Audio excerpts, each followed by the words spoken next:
just a ton of fun. That's just how we're gonna roll. And the episode that I missed, you guys were talking about seltzer water, so I just want to let you guys know I'm drinking a plain seltzer water from. Oh, dude, that's some sociopath shit. Love the best way way to drink seltzer water is to open it like you have and go towards the sink and just give it the old turn over right down the sink. That's not correct. Seltzer water is fantastic, but plain store brand is store brand. Brave. It's brave. Well, I'm trying not to. It's not that I'm trying not to. I just really have no desire to drink right now, like in any context. Not for New Year's, not for New Year's Day. Like I'm just burnt out and just don't want to. And so like I've just been drinking, as I do every time I go through a non-drinking phase. I just drink club soda religiously. So I bought a 12-pack yesterday, and I think I have 3 left. So it is what it is, you know. Nice. Just got to blow through them. There's a couple good options for you. Their kombucha is a great option. Yes, true. I agree. Support Athletic Brewery makes a great. Well, you don't really like IPAs, so never mind. That's not true. I do every once in a while dabble in like non-alcoholic, like Budweisers and stuff, but it's like then you're just drinking potatoes, basically. Yeah, it's like you're just drinking liquid potato. I mean, I don't think that's where like where vodka comes from, but you know what? Today I'm not going to correct you. Yeah. Today we're just going to keep on going. That's smart. All right, ladies and gentlemen, welcome back. It's Totally Biased Music. It's Blake, Trey, and Anthony. And today we are reviewing Continuum by John Mayer and the menu for the movie. So Trey, you picked Continuum, and we're kind of we're having a John Mayer based episode, really. So tell us a little bit about why you picked Continuum and your Continuum journey. Yeah, I'm continuing my Continuum journey by picking them for the podcast today. So I picked Continuum because Continuum was one of the first albums that I ever saw in a physical format that was like a friend's. And that friend was my next door neighbor growing up miles above it. And I just saw him while I was at home for Christmas. And I was pulling up we went and played pickleball, which by the way, pickleball is awesome. I'm here to officially go on record as saying that I'm a big fan of pickleball, and I'm going to start playing at least a couple times a week. It's a great way for exercise, but it's also just fun, and I'm pretty good at it. So anyway, I was on my pickleball, America's fastest growing sport. Pickleball sponsor us, and me and Miles just listen to this album all the time, so I turned it on, and John Mayer is such an interesting artist because there's all these different people have these different opinions of him. They know him from different places, whether that's the Chappelle Show or whether that's from being Taylor Swift's ex, or whether they know him from Dead and Company, or they know him from being fucking John Mayer in the early 2000s. And this album is just one of those things that the more you listen to it, the more you realize the absolute genius of John Mayer and what he's able to do in a pop structure with his guitar playing specifically. The songs are great. They're catchy. Obviously you have some really big hits on here, like Waiting on the World to Change, and Gravity, and Bold as Love wasn't necessarily his hit, but it is a hit. And Slow Dancing in a Burning Room, and all the songs are catchy and all the great pop things, but man, the guitar work throughout the front to back of this album is just, it's, as they said in Almost Famous, it's incendiary. It is just really, really good guitar work and amazing blues playing, some really good jazz licks throughout, and all of that's imagined in this very well packaged thing for regular people to listen to. So I thought the juxtaposition of that's pretty cool. And I know you're a John Mayer fan. I know we just kind of talked about the Dead, so it just kind of seemed like a good time to bring this record to y'all's attention. What is y'all's Continuum? Continue on your Continuum journey for me. Anthony, you got it. Yeah, so my Continuum journey just began a couple days ago, really. My sister, I think I've said on the podcast before, my sister was a John Mayer fan in this time period. So I was obviously familiar with the music. A lot of those songs that you mentioned, Trey, got a lot of airplay back then. But this was my first time really going into any studio work from him. I've seen him with Dead and Company, and I'm a fan of him from Chappelle Show, all those things you mentioned. I think he's very much established in the music zeitgeist and has been, for upwards of, almost 20 years, if not 20 years. Right. But yeah, this was a good listen. I had not listened to it before and listened to it a couple days ago, gave it another listen, maybe yesterday. And today was just shuffling. You know, like I very much respect the way this album was put together. I think a lot of it does make sense in the sequence that it's being laid out. But listening to it on shuffle really gave it different context for me. So yeah, I enjoyed it, and I'm excited to talk about it and pick y'all's brains a little bit. So good pick, Trey. Thank you. Yeah, I'm a massive John Mayer fan. I have been for a really, really long time. I saw him on this tour with my aunt. I was very young at the time, and then I saw him on the Battle Studies tour in Birmingham. I was a little older at that time. Mm-hmm. We weren't there together, but we were there. Right, and it was together. It was at the BJCC, right? Yeah, if I remember correctly. I skipped our first soccer game that year to go to that. Nice. I was not happy about that. I was like, nice. I got tickets to the show. I gotta go. Yeah, and I think like John is such an interesting musician. His career has progressed in so many different ways, and he is such an enigma. And I know he was going through some drug things early on in his career. And his most recent albums, I believe he's been sober for an extended period of time at this point. Yeah. But like, it's so funny listening to his albums because they're all so different to me. And I think Continuum is his best album. I think the writing on this album is phenomenal, and for a 28-year-old at the time he wrote it and released it. I think he was like miles ahead, emotionally, than what he would probably lead himself to believe talking about his past. Right, there's a lot of interesting themes in here. There's a lot of heavy themes. There's a lot of heartbreak. There's a lot of uplifting moments, and he's just a phenomenal guitar player. I mean, I think apart from Trey Anastasio, there's not a guitar player right now that is. They're both in the top 5, right? Like, I think Trey Anastasio is probably the greatest living guitar player, but John is close as well. Obviously, Buckethead. There's a number of Billy, right? But John needs to be in that conversation always because he's phenomenal at what he does, and he doesn't flex it as much in this album, but he does in the Live from LA.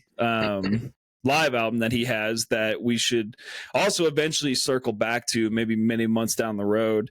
And he's a blues artist at heart, and he can really shred that guitar like a blues player can. And there's some moments during Dead & Co where he plays blues music, he plays guitar like a blues artist, and it works with their music. So I fucking love this. I was so excited when you said to do Continuum because I haven't listened to it in so long. Like, I've been neglecting it, and it just not only was a beautiful trip down memory lane to think where I was at that point in my life, but also just to enjoy what a phenomenal album it was. So I like this album so much better now than I did then, and I liked it a lot then. But now 100%. I listen to it, and I'm like, this is just genius. And it's you have like your big guitar players like your Claptons, your Stevie Ray Vaughns, your Jimi Hendrix that go out and they do they're so good that they're their own thing, right? They don't need to play in a band. Like, they can kind of just create their own music, front to back, and their guitar work can speak for itself. And I would argue that Mayer's done a better job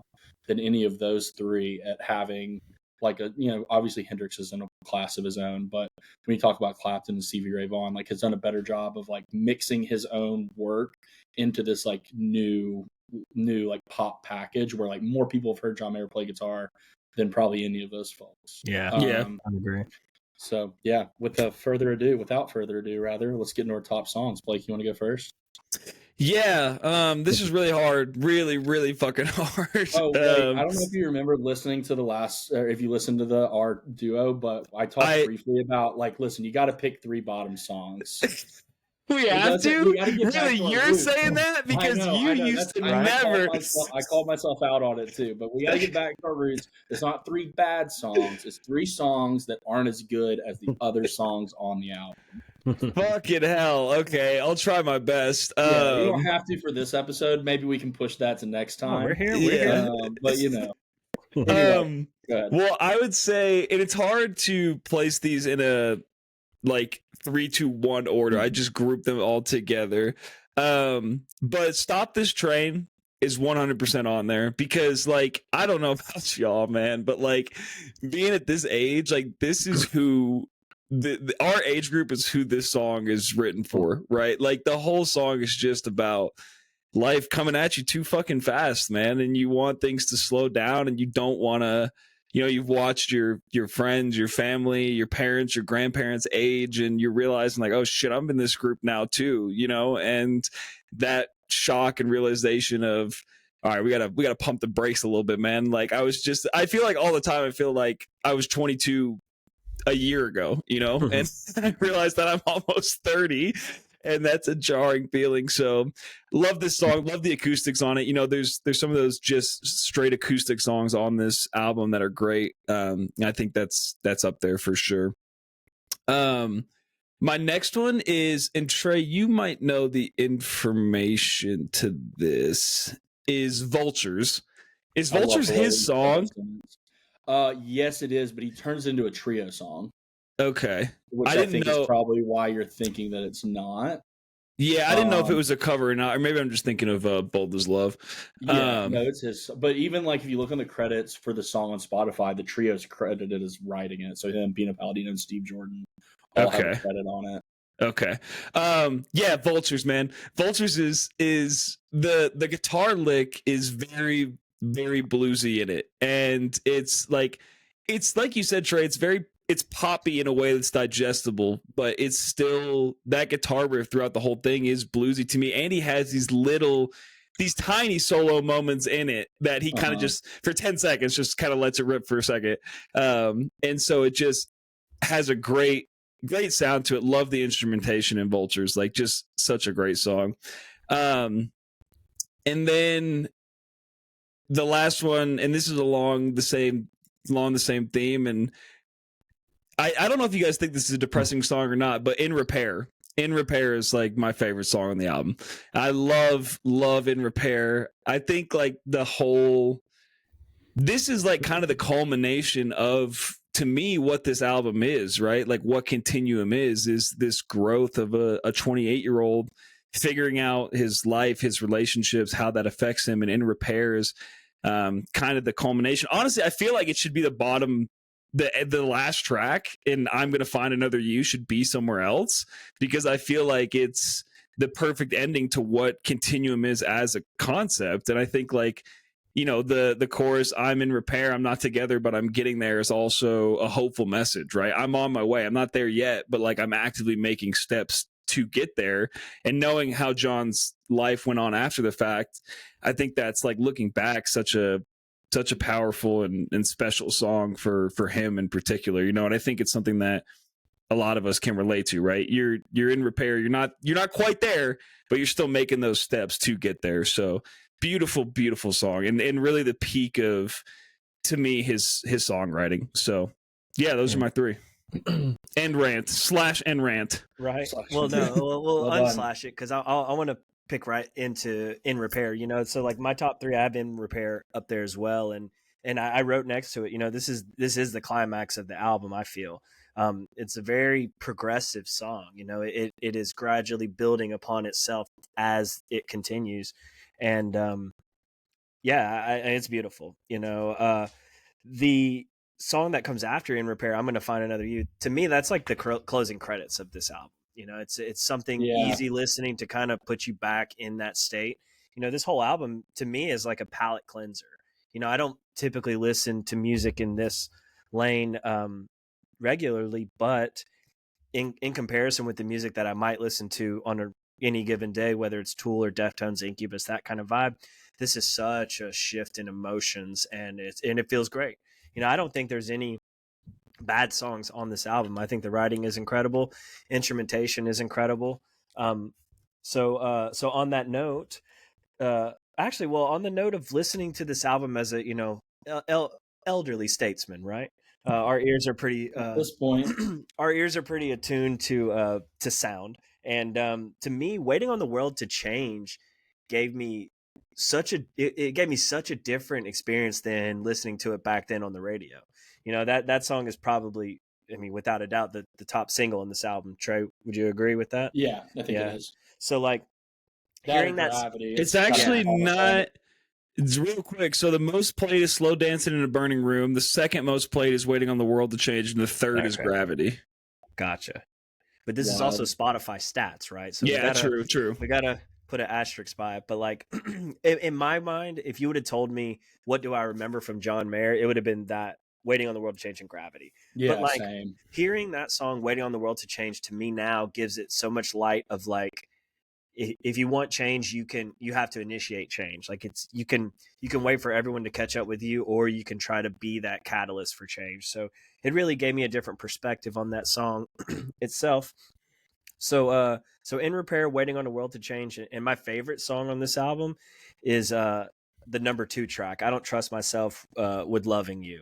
I mean, like, this one is a fucking groove, you know, and I love the way this song progresses, and then the horns that come in towards the end of the song, like Trey, I don't know if you're going to talk about this, but if any song is going to get swirled by Pretty Lights, the blueprint is there. Like, it is right in front of you, you know. And again, the horn accompaniment towards the end of the song is just beautiful, and I do love the lyrics. And yeah, excellent song. So I Don't Trust Myself with Loving You takes the cake for me.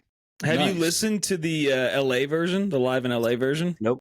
Oh, dude, you need to listen to Where the Light Is. Because when you sent Where the Light Is, I thought for a second, I was like, maybe we should do that, because we're talking about the best John Mayer album, even though it's not necessarily an album. So it's him solo, then it's him with the trio, and the trio absolutely. I would do anything in the world to go see a John Mayer trio show. Yeah, it would be sick. And this song is like 9 minutes on the live album. I Don't Trust Myself with Loving You. It's fucking. And I can't remember if they bring horns on or not. But then the other, like, disc 2 is like a full band, so not just a trio. That would be so good. It's a really cool experience. I think there's actually a film version of it. Yeah, there is. Yeah. So we're very aligned, all three of us, really. But Blake, especially you and I, with I'm not picking mine in any specific order either. Yeah. In Repair was what kind of drove it home for me to pick this record. That song is just, first off, it's like a nonstop. So it's like the solo keeps coming back, and like he just like builds on it throughout the entirety of the song. It is definitely the point of the album. You know what I mean? Right. I think starting out with Waiting on the World to Change and talking about what you're talking about, Anthony, where it's like you have to be the one to make the change. I think a lot of what this record is about is like John going through his own like feelings and emotions and like experiencing these different things, whether that's growing older or having heartbreak or being in love with someone where you know that thing is going to end for one reason or another. And then kind of culminating with In Repair at the end. And the lyrics that you quoted earlier is I'm getting better. I'm not there yet. You know, that bar is just absolutely beautiful. And then it kind of culminates at that, and it's all at the end of that track, right? It's like, I'm not together, but I'm getting there. I'm in repair. Right. It's just beautiful. My other one is also Stop This Train. I think, and you already talked about it a lot, so I won't go into like a whole bunch of detail because I feel similarly the way you do. But with Stop This Train, I think specifically that line that like is pretty famous. If you're like a John Mayer fan, you're so scared of getting older, I'm only good at being young. I think at one point in your life that means certain things. You're like, oh, I'm only good at like partying and like being free spirited and like not having much responsibilities. And then as you get older, you kind of learn like getting older isn't anything like what you thought it was like. Like it's dealing with things you never expected to deal with. It's, you know, passing into different phases of your life earlier than you expected, or like all of a sudden, you know, there's some type of crazy heartbreak, whether that's within you or, you know, around you. And so then that line where he's like, so I play the numbers game to find a way to say that life has just begun. Had a talk with my old man, said, help me understand. He said, turn 68, you renegotiate. And that's kind of cementing this idea that like, that's always happening, like the entirety of your journey, of your continuum, so to speak, but is reevaluating and changing your perspective based on what you're going through. So that lyric really hits home pretty hard, right? It's like, and you can't stop the train. Like this train's moving. There's nothing anyone can do. And then I also have in my top threes, I Don't Trust Myself with Loving You. And I like that song specifically because it's such a like a builder, and it comes so early on in the album. It's kind of like setting the tone for like how the rest of the record's going to be. And also it kind of reflects some of those like more romantic themes. I mean, we could talk about like Slow Dancing in a Burning Room is absolutely beautiful. If you've ever been in that type of situation where you're like, you know, this is great, we're having fun, but like this is going to stop at some point. It's going to end at some point. At some point, you know, and I love you, but like this is over. And you know it and they know it, but you're not, you know, you're not gonna neither one of you are saying it quite yet. For me, that's what slow dancing in a burning room means. Right. But yeah, no, I mean, this album, y'all said a lot of the same things that I share. I mean, there's very few songs on here that are bad, but I'm going to challenge myself to pick three that I would remove from the record. The first one's going to be Gravity. I'm going to go first, by the way. Yeah, okay. We're going to run a suicide. The first one's going to be Gravity. And the only reason is, as I say often, I've heard it a lot. If I want to think, I could sing the entirety of Gravity in my head. It's not that it's a bad song. It's just that, like, if I'm going back through, I don't necessarily need to see it on the album. The other one might be a little bit of a shocker, but I'm going to go Bold as Love. It's just not as good as the Jimi Hendrix original. It's what brought me to the Jimi Hendrix original. Like, I never heard that song before I heard the John Mayer version. I'll be honest about that. But you go back and you compare those two things, and like Jimi Hendrix just, and it's probably one of the best Jimi Hendrix songs too. I mean, it's one of the most famous for sure. It is. It's not If 6 Was 9, which is the actual best Jimi Hendrix song, but it is. It is definitely up there. And then my third track is going to be Vultures. And the only reason is because that trio version on Where the Light Is, like, if I'm going to pick one of those two to listen to, I'm going to listen to that one every time because it is. Oh, he rips a fucking solo in that version. Like, it's like 3 minutes long. Yeah, it's sick as fuck. Yeah, it's great. So yeah, those are my bottom three. Before we go into the next one, I just want to say one more thing because I played Stop This Train while you were talking about it. I think another great line that could be taken in a number of ways is one generation's length away from finding life out on my own. Yeah. And that's another thing, like you talk about, that keeps changing one generation's length, because it's like it's you and your parents, right? Theoretically, and then you're like, oh, I have to figure this out on my own. But then at that point, most people have children, so then they're not on their own, and there's another generation below. So it's like it just kind of keeps coming of one generation's length, and people just keep pushing it and pushing it and pushing it, and then that never really ends up. You never end up figuring it out on your own most of the time. I was listening to it, and that just caught my ear, so I wanted to bring it up because I think that's another great line. It's quite profound, really. Anthony, what do you got for bottoms? So before I list my bottoms, I got a question for y'all, mayor heads. Does he have any studio work where he really just like lets loose on the guitar? I mean, just like full on shreds and just like goes Jimmy style, like in a sense, you know? He's an incredible songwriter. I would say the last solo on In Repair is about as close to that as you're gonna get. Yeah. And Assassin on Battle Studies. Yeah, I forgot about that song. Actually, Battle Studies, he kind of shreds. So it's kind of like a track within the album. He will let loose at points. Yeah. But gotcha. Because like having only seen John Mayer in the context of Dead and Company in a live setting, like knowing what he's capable of with a guitar. I mean, he can have a conversation with his instrument, and it's like the talent is through the roof, but I think the songwriting on this album is really, it is really telling of internally what's going on with him at that time. But I was curious. But as far as my bottom tracks, I have Gravity on there. Gravity to me is in that sense of overplayed, and that and Vultures to me were so. Trey, we actually have the same bottom tracks. The Vultures for me, I love the instrumentation in Vultures, but his voice in that song, and I don't want to harp too much on his voice because he's unique, and I think it is telling, and the emotions kind of do come through. But sometimes the falsetto that he does, it just really is so, it just doesn't jive with me for whatever reason. So Vultures and Gravity I have on there. Yeah, and Bold as Love to me, I agree. It's obviously not as good as the original, but having found out he did a cover of The Wind Cries Mary, which is Jimi Hendrix, which does sound excellent. Like I was curious as to the thought process of including that song, Bold as Love, within this album. But y'all tell me, does he throws in covers periodically on other albums? Yeah, too, he right? has some Clapton covers. I think he did a Crossroads, right? Crossroads cover. So he has a number of them for sure. I think with Continuum, I mean, it makes sense with the theme, right? Bold as Love, I think, fits perfectly in this album, to me at least. Did you think it felt out of place? Well, that song to me in my head sounds so different, just because I've heard the other so much. So like in my mind, I'm waiting on it to go left field, or to go Jimmy and just shredding.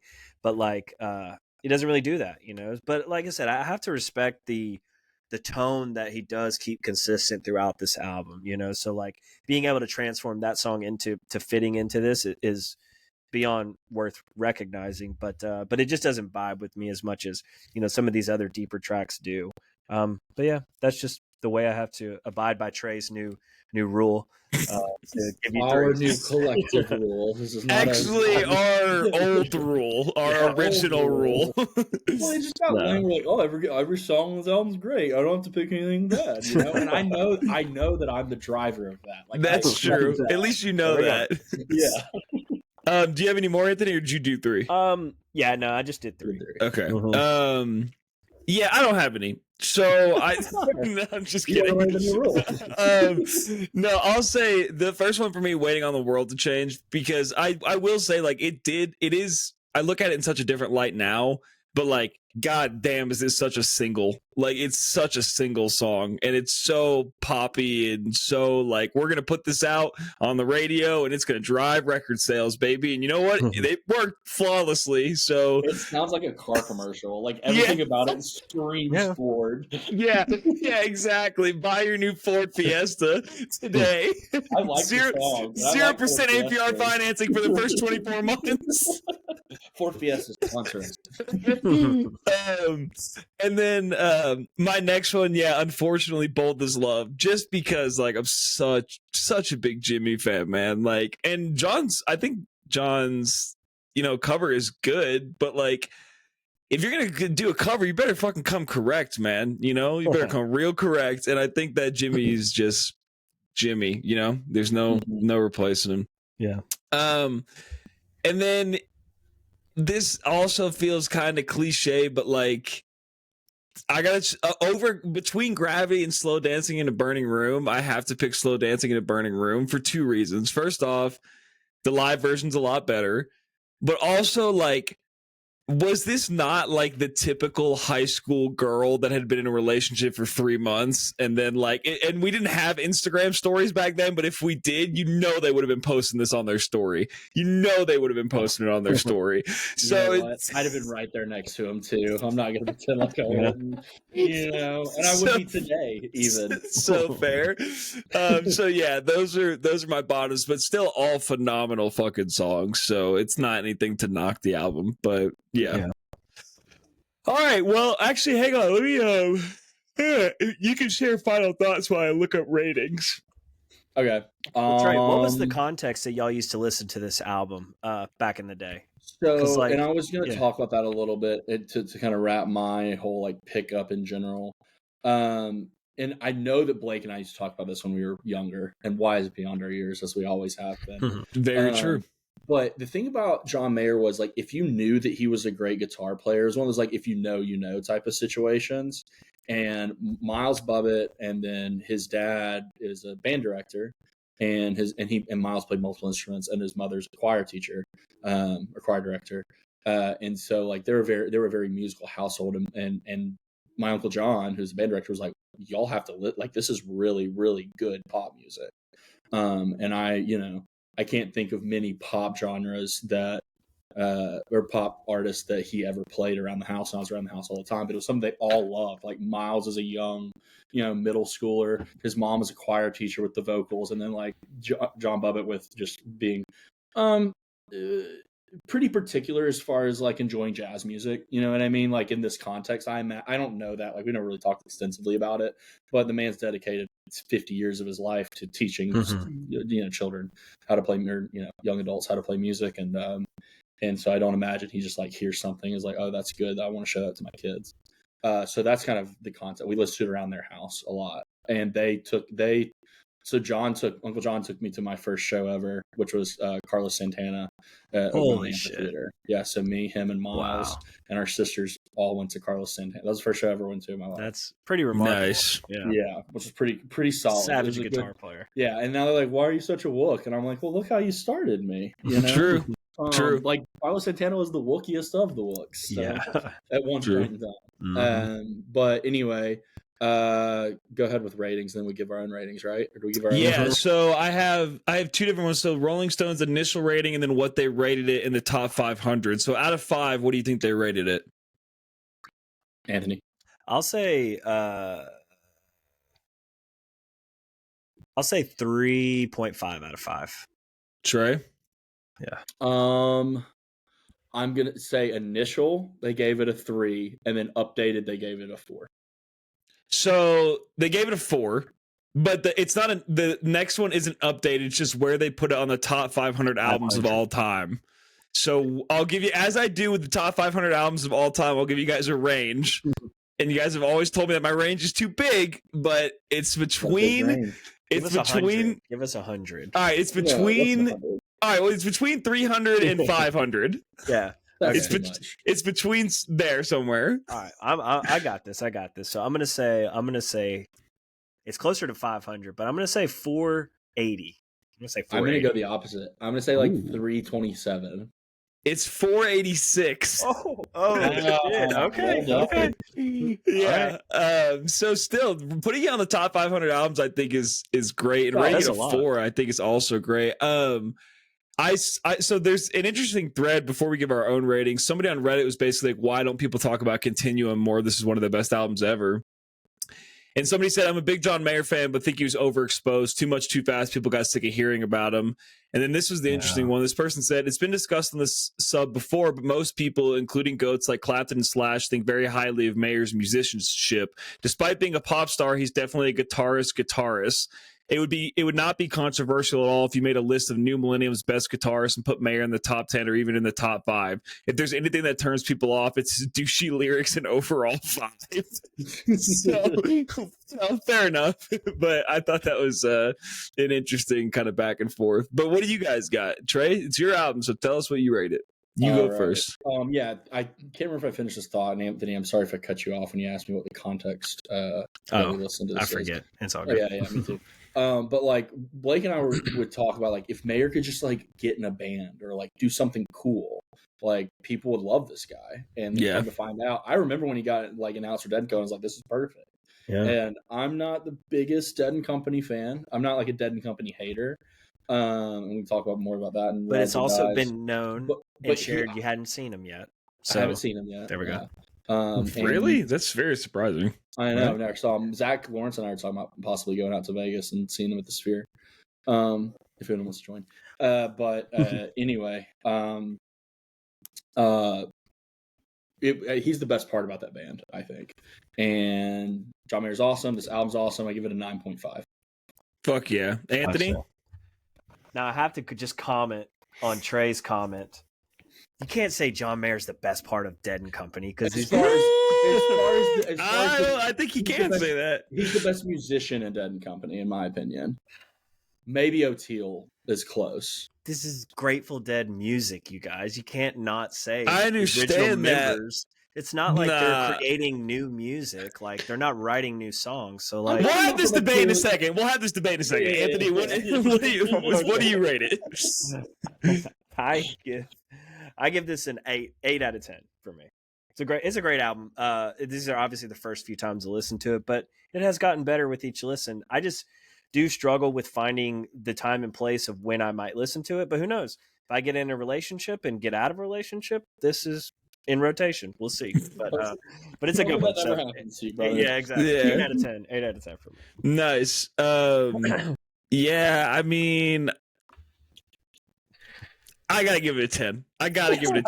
It's so fucking fire, man. Front to back. Like easily, like this person on Reddit said, like easily between one of the best albums of between 2000 and now. Front to back, cover to cover. I mean, take out Waiting on the World to Change it. It's like there's nothing that I would ever skip about this album. So wise beyond his years, much like Trey and I think that's why we like it so much, you know? That's why it resonates. I think. Yeah. We're just like three guys that are super wise beyond their years. Exactly. All right. Well, Anthony, you're wise beyond your dimension. It's different. Yeah. Well, that was Continuum by John Mayer. Please go listen if you have not. And let's just roll right into rides or dies so we can continue this argument. So my rides, first, my rides or dies pick. And can you give me the date, Trey, please? Do you have it pulled up, or Anthony? One of you guys have date? I know it's in July. Yep, and it was 2023. Were you at this show, by the way? Yes, I was. Okay, so I picked Althea by Dead and Company in Boulder, Colorado in July of 2023, the final tour, a show that I was at. 7/3/23. 7/3/23. There we go. So yeah, 4th of July weekend, and I think it's a great Althea. I think John really they give him liberty to really shred on Altheas, and there's a moment at 4:30 where he kind of starts to warm into the solo. Then 5:30, it's just all fucking Armageddon, and he's just letting loose and shredding in such a awesome fucking way. And I think John just blends with this band so well. They have such good chemistry, such good musical chemistry. They like each other as people. And man, I've seen, I don't know, probably 15 of these shows, and like I just don't get tired of them. They're so fun, and I really enjoy them, and they really make me happy. And it's good to see them still playing music. And I think John is the perfect piece to this. And I think, like Trey said, might be the best piece of it, you know? So before we get into the debate, does it rides or dies for you, Anthony? Let Trey answer. Trey's the Dead and Co version over there. What do you think, Trey? This absolutely. First off, all right. So my opinion with Sandy, from what I've listened to Dead and Co, is their last tour was awesome.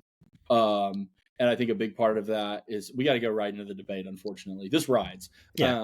But I think a big part of that is Jay Lane playing drums instead of Kreutzmann, because I think Jay Lane can play a lot faster. I mean, he's just not a 75-year-old man, right? Where old Bill Kreutzmann is. Right. And I think, while of course the best part of Dead and Company is the Grateful Dead songs and the culture of the Grateful Dead, there's no question behind that. That's the best part of Dead and Company. True. Musicianship wise, and where people are currently playing, I don't think there's a question that Chimenti, O'Teal, and Mayer can outplay the rest of the guys on stage.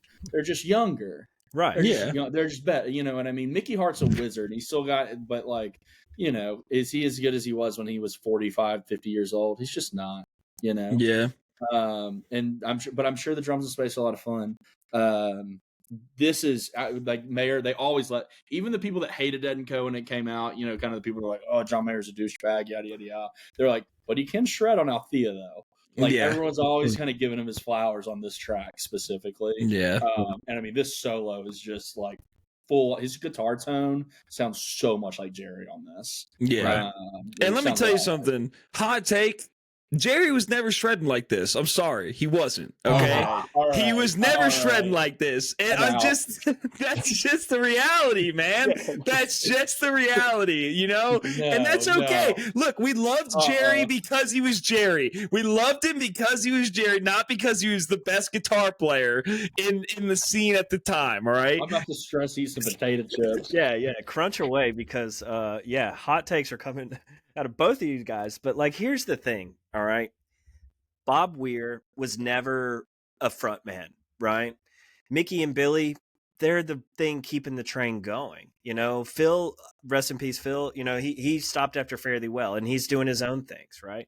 Fare Thee Well is a great, couple of 2 weekends, I think, of sets that are worth listening to, with Trey playing this, Trey Anastasio playing that role of Jerry. And I think that is the way you look at it, is that there are roles to be filled within the Grateful Dead. And yeah, of course they're aging dinosaurs up there, but like the energy and the spirit is there. And that's, if it was O'Teal and John and this new drummer and a couple other guys, it would just be another Grateful Dead cover band. But it's not that. Right. But it's not that. This is the spirit of these guys to still. But like, what I mean is that people would not be lining up at the Sphere to go see those three John and Mayer change. And friends. No, they wouldn't. So like that to me is where I take stance with saying, that anybody that's not originally in the Dead is the best part of this band. I mean, again, you're gonna get fresh, youthful, shredding energy in the music, which I think is a beautiful thing, and that's what I think makes this Grateful Dead collective so special is that it has carried on for, upwards of 50 years, over 50 years for sure. Because Fairly Well, I think, was 50 years of Grateful Dead. So so obviously Althea rides. John Mayer rides with Dead and Company. Dead and Company rides. So by all means, Trey, if you go see them, you may get this guy out of Alabama potentially. We'll see. I really regret not seeing Phil Lesh, to the point where I could cry if I really thought about it. And it's like, I gotta go see these guys. Yeah. That's how I feel about Fish, honestly. Do I have to go to the Sphere to do it? Like, it seems like it, which, oh no, twist my arm. I feel the best music video in the entire world. Right. Do I have to go to Las Vegas? Oh no, twist my arm. Oh shit! I'd hate to go lose $1,000 at the craps table. Fuck! Awful. Like, please since you got to go MGM with that pool. Did you see anybody selling tickets outside of the show in Dead and Company? No, because when we got there like right as doors were opening, and like, honestly, look, man, the Sphere, the Sphere. I forgot you went to Dead and Co. Yeah, the Sphere, like, it was so, and I know it's very anti-Dead, which everybody will bitch about regardless, but the reality is like, it was such a seamless process. Like, there was no line. The thing that sucks about Vegas, which sucked when I saw him at the MGM, was there's no like shakedown street, right? There's nowhere to do that in Vegas, which sucks. They have shit set up inside, and there may have been people there like looking for tickets or giving them away, but like, it's not the same, and the Sphere, to give them credit, it's so easy to just get into the Sphere, walk in, do your thing. Like, it's just cut and dry, so it's I didn't see much of that, Gotcha. But if you get the chance, you gotta go. Yeah, go. There's like the installations that are within the venue. There's like museum-esque like approach to it, like the history of the Grateful Dead too. There's stuff in the Venetian too, which if I go, I know the Venetian's expensive, but I don't work 80 hours a week to not go to the Venetian. I also don't work 80 hours a week. So. You should stop doing that. All right, who's up next? Trey, go next. Yeah, because we can stay on the Mayor train. Yeah. So I picked something. This is my favorite Rides or Dies picks I've ever picked. And let me tell you why. I picked something that I know that Blake loves, that's paired with something that I know he's not super warm on. And then I picked something that I know that Anthony loves. Yeah. And it's something I'm not sure if Anthony was super warm on. Yep. So let's see kind of how, did you both love it? Did you both hate it? For someone who loves both of these things, I thought that John Mayer covering Kid A, which is one of the most complex songs that Radiohead has by and far. I thought it was genius. I thought what he's able to do with the guitar to like kind of play some of those subtleties, the way that he like kind of takes like the original like harmony of like Tom singing that he's usually singing through like a filter, I thought was really genius. So Anthony, does it ride or does it die? I'm on pins and needles. So just for clarity, Trey is referring to, he knows I love Radiohead and he's not sure how I feel about Johnny Boy, right? So this song definitely rides. I can't count on my hands how many Radiohead covers that I've listened to or thoroughly enjoyed. But this one's beautiful. I mean, it's stripped down, but it's like, that's the magic in, I think, John's songwriting, that it translates beautifully. So definitely rides for me. Nice. Good to know. Blake? Oh man, it was tough, Trey. It was real tough. I'm gonna give it a rides, but listen. Okay. It was in typical Radiohead fashion. First off, I give it a rise simply for the balls of John to do this. Like, you got to be real fucking ballsy, huge balls to do this. And it's interesting that he did it right after it came out too, like 2 years later. It wasn't like it was. Oh wow, yeah. Unknown thing. Yeah. And what's really interesting is like, it's so funny that even despite it being John Mayer doing everything, it still has that weird ass Radiohead sound and feel to it. You just can't escape it. It's like how he nailed it. It's crazy, yeah, but he nailed honestly, it's like Venom attaching to Spider-Man. That's what it feels like. It's the Radiohead taking over John Mayer and just transforming him. So definitely a ride.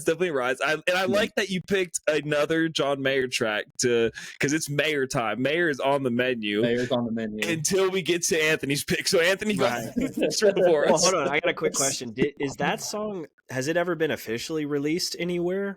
No, it was like a B-side single for Room for Squares. Gotcha. Well, throw that shit on the A side because that's just fire.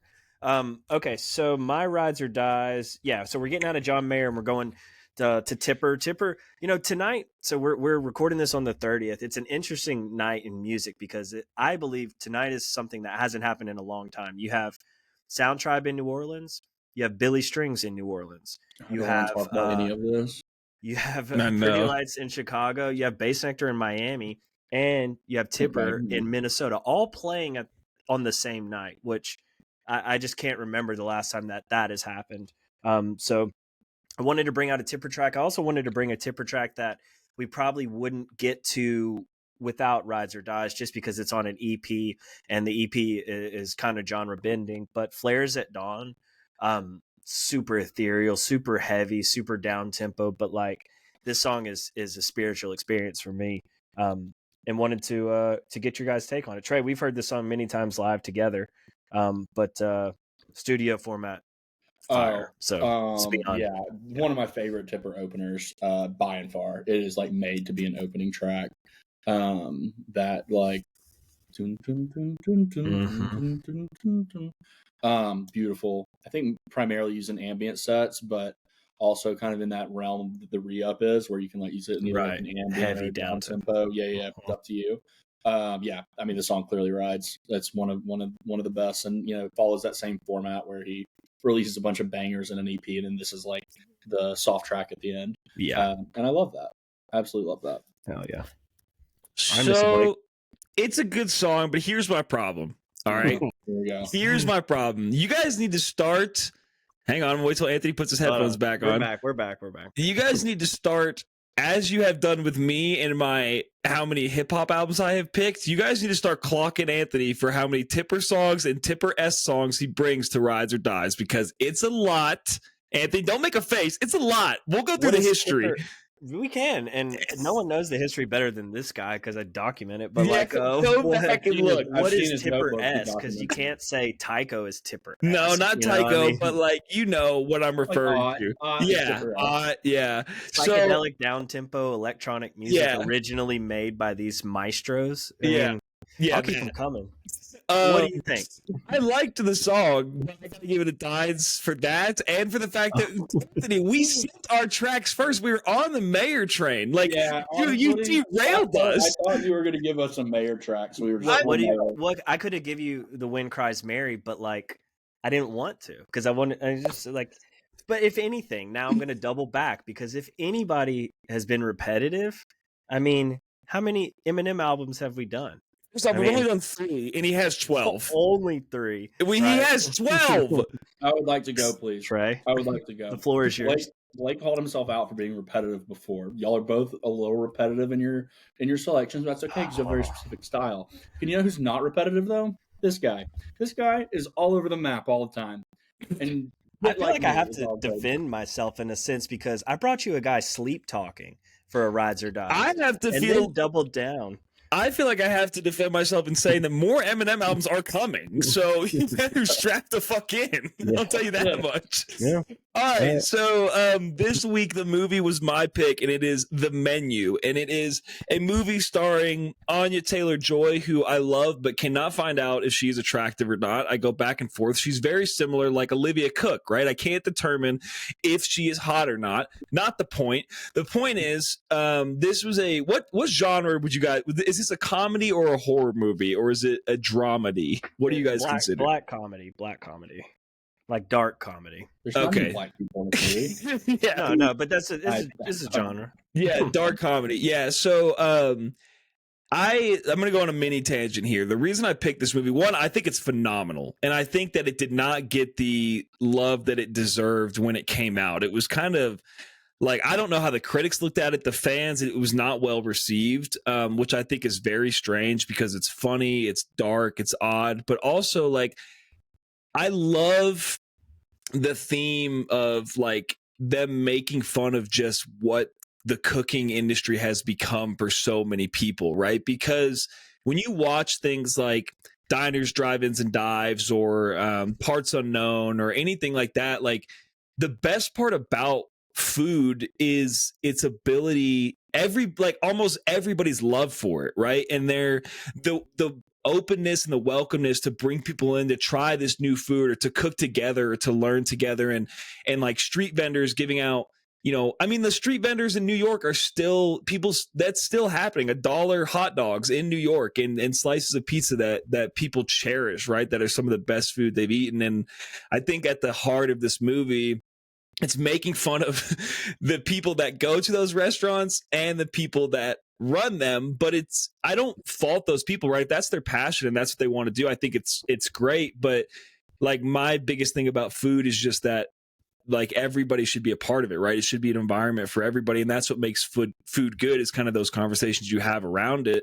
And I just love the ending. Spoiler alert for anybody that hasn't seen it. Like, I just love the ending when she's like, no, you're going to make me a real fucking cheeseburger, not your bullshit, not whatever the fuck is going on here. Like, you're going to make me food. And you could tell that he was so, like, happy in making it, right? And I think that's just like such a cherry on top of like any job, whether it's cooking or anything like that. Being so sucked into it that you're devoid of all joy, makes you not want to do that job anymore, right? It makes you take it too seriously and you don't enjoy it. And so, I don't know, I thought it was poignant and I thought it was a great movie. So what did you guys think? Trey, you watched it recently, so you didn't have to rewatch it. How did you enjoy it?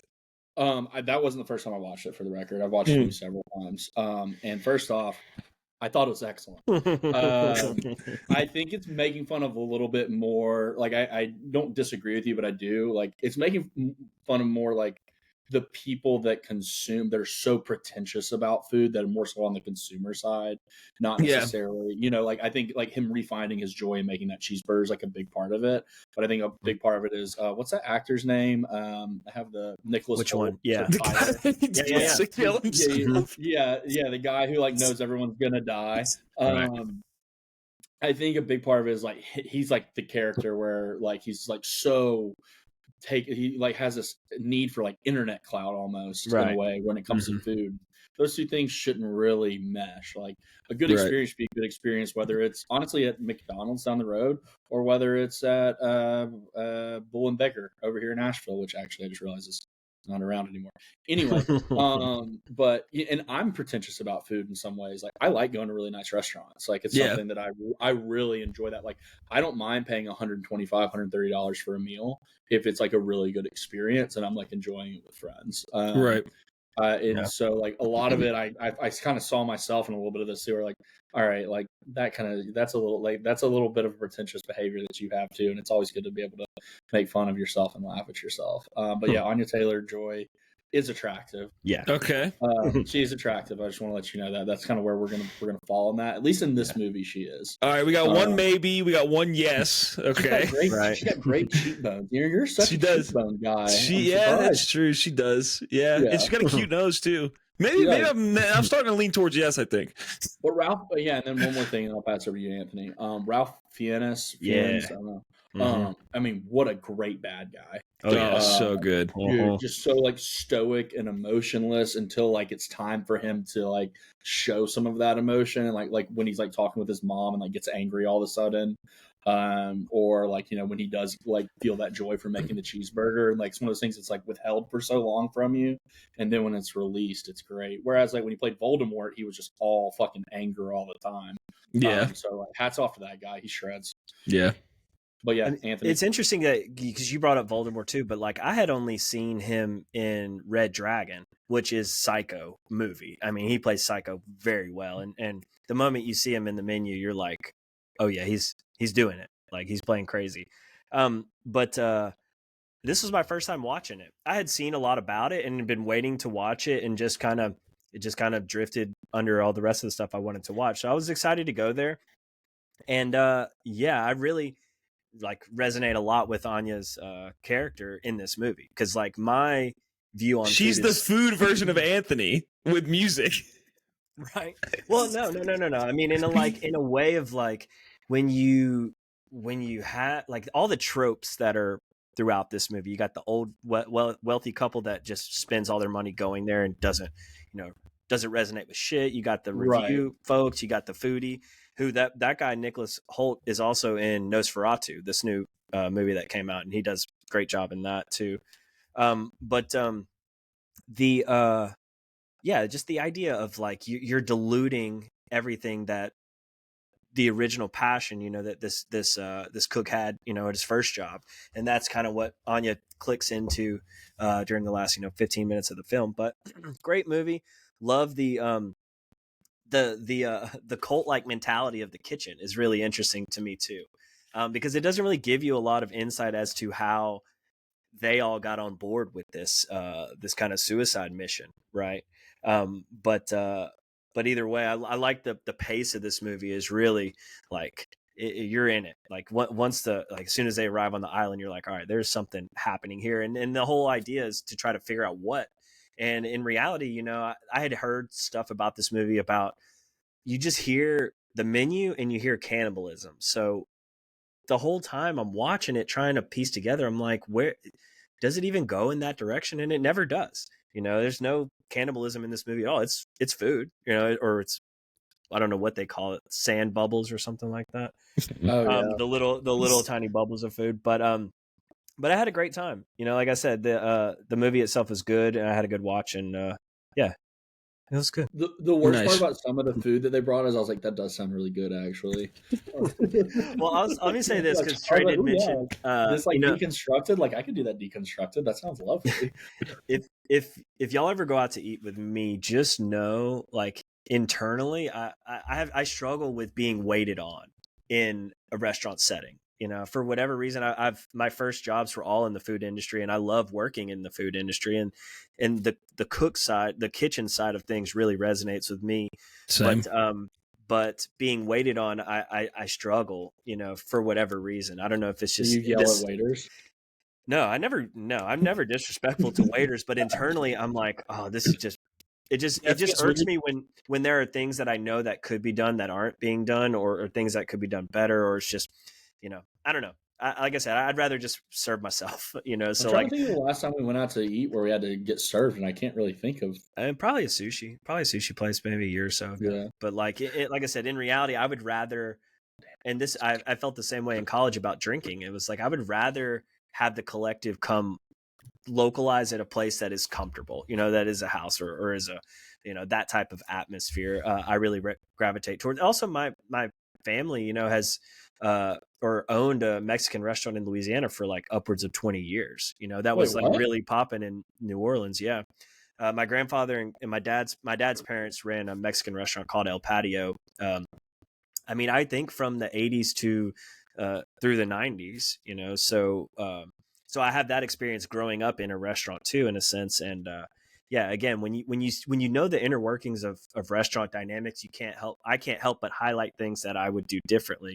So it kind of affects my experience from a consumption standpoint, I guess. But either way, like I said, I respect people that resonate with it, as long as they're not snobs like the characters are throughout this film. Like, yeah, the attitude that I feel like bubbling up inside of me when the waiter's just like boldly talking shit to them, I'm like, oh man, this is just like, I was out of there before Anya started to go out of there, like I was like, fuck this place, like I have no patience for that. But that's what makes the movie good, is the twists and turns and angles in there.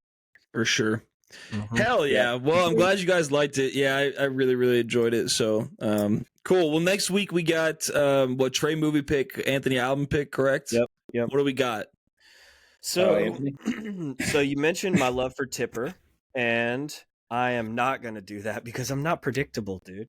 I am going to bring us a album that we've talked about in passing, but we haven't listened to it. And, I think we should start this new year with a smile. So we're going to do Wall of Eyes by The Smile. And Jordan, if you're listening, you got an invitation from me to come out here and talk The Smile with us. I think that'd be a good addition, but we'll see what happens. So yeah, for sure. Wall of Eyes. Start our year.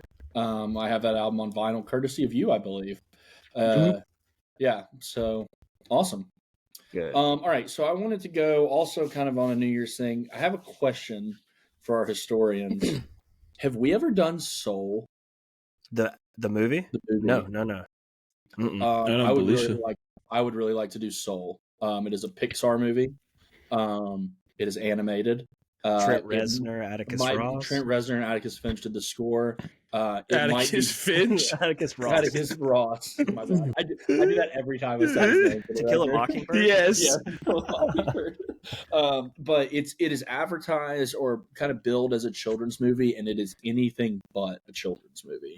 Okay. So I would highly recommend for you to put yourself in an altered state when you view this film for the first time. If you have, if you'd like to. If you don't, of course, don't. I don't know if you. It's pretty psychedelic in itself too. It is psychedelic in itself, but it can be quite an experience. So, yeah, that's it. Soul. Cool. Hell yeah. Cool. All right. I'm going to end this, but you guys hang out a second. Everybody else, we'll see you next week. Hope you enjoyed it. Happy New Year. And here's to another year at TBM, baby. Yep. Happy New Year.